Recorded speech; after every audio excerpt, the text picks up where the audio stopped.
आम तौर पर जो धारणा है रशीद भाई कि मुसलमान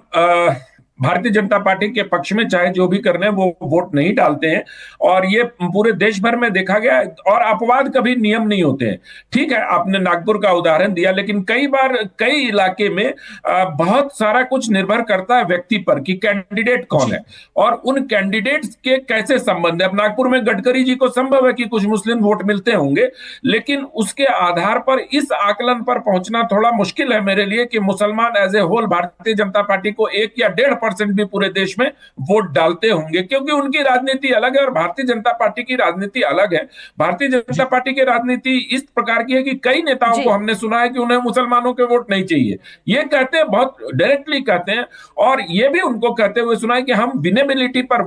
लोगों को देते हैं, हम प्रतीकात्मक तौर पर अपने उम्मीदवार नहीं चुनते हैं। ठीक। तो दोनों तरफ से मामला ऐसा है कि मुझे लगता नहीं है कि भारतीय जनता पार्टी को, और खास तौर पर इतने पोलराइज्ड स्टेट में, बंगाल में, जहां की जिस प्रकार से दोनों तरफ से इसको पोलराइजेशन को हवा दी गई है, उसमें मुझे बहुत कम उम्मीद है कि कोई भी मुसलमान भारतीय जनता पार्टी के पक्ष में देगा। हाँ, अगर राष्ट्रीय मुस्लिम मंच से जुड़े कुछ मुसलमान वहां काम कर रहे होंगे जमीन पर तो संभव है, लेकिन मुझे तो राष्ट्रीय मुस्लिम मंच से जुड़े मुसलमानों पर भी संदेह है कि सर, बंगाल मैं जैसे तो प्रदेश उस आधार पर बात कर सकती हूँ जो वोट हमारे संवाददाता हमें बता रहे हैं या जो लाइव रिपोर्ट्स में खुद अपनी आंखों से देख रही हूँ, और मैंने अभी तक एक भी ऐसा मुस्लिम मतदाता नहीं देखा, महिला या पुरुष, जिसने ये कहा हो कि मैं बीजेपी को पसंद कर रहा हूँ या परिवर्तन दिखाई दे रहा है, या कुछ भी एक ऐसा इशारा जो ये समझ में आए कि पश्चिम बंगाल का मुस्लिम बीजेपी को वोट करने जा रहा है। तो इतना तो तय है कि वो 34 सीटें तो बीजेपी वहां पर मुश्किल ही है, जहां पर 80 से 90% मुसलमान है, वहां पर बीजेपी जीत पाए। जी सर, एक सेकंड बोल लूं, एक वाक्य ऐड करना चाहता हूं बस। जी। बहुत संभव है मीनाक्षी जी, बहुत संभव है कि रशीद भाई जैसे तरक्की पसंद मुसलमान भारतीय जनता पार्टी को वोट करते हो।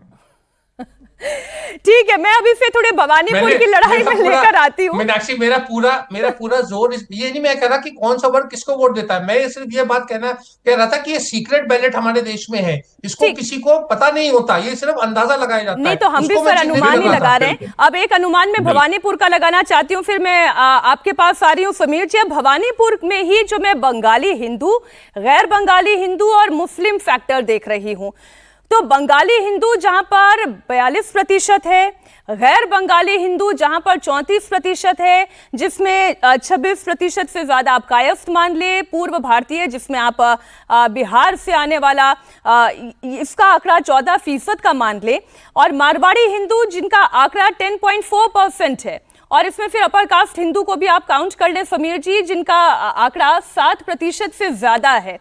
क्या भवानीपुर का चुनाव ममता बनर्जी के लिए फंस सकता है? क्या ऐसी परिस्थिति भी आ सकती है कि यह चुनाव शुभेंदु अधिकारी निकाले, नंदीग्राम पार्ट 2 हो जाए?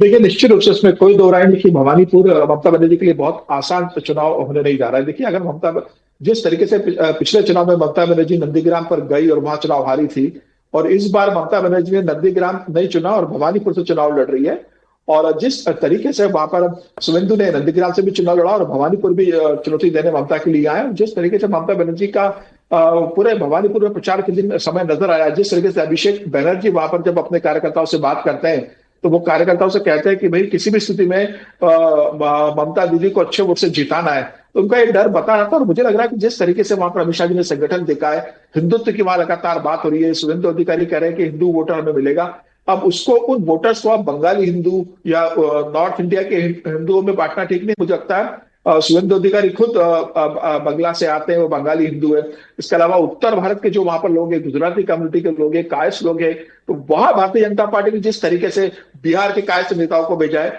गुजरात के कई लोगों को वहां पर गुजराती लोगों को भेजा है, तो जो जिस जाति का जहां पर वोटर से भवानीपुर में, वहां जिस तरीके से भारतीय जनता पार्टी ने अपने कई कैबिनेट मंत्री को, एमएलए को, एमएलए को, कई पार्षदों को, कोई संगठन के लोगों को लगाया है, जिस तरीके से भवानीपुर में ममता बनर्जी की घेराबंदी की है, जो अमित शाह जी ने कहा था कि भवानीपुर में प्रचार करते समय कि एक भवानीपुर सीट आप जितवा दीजिए, ममता बनर्जी पूरी सीटें हार जाएंगी,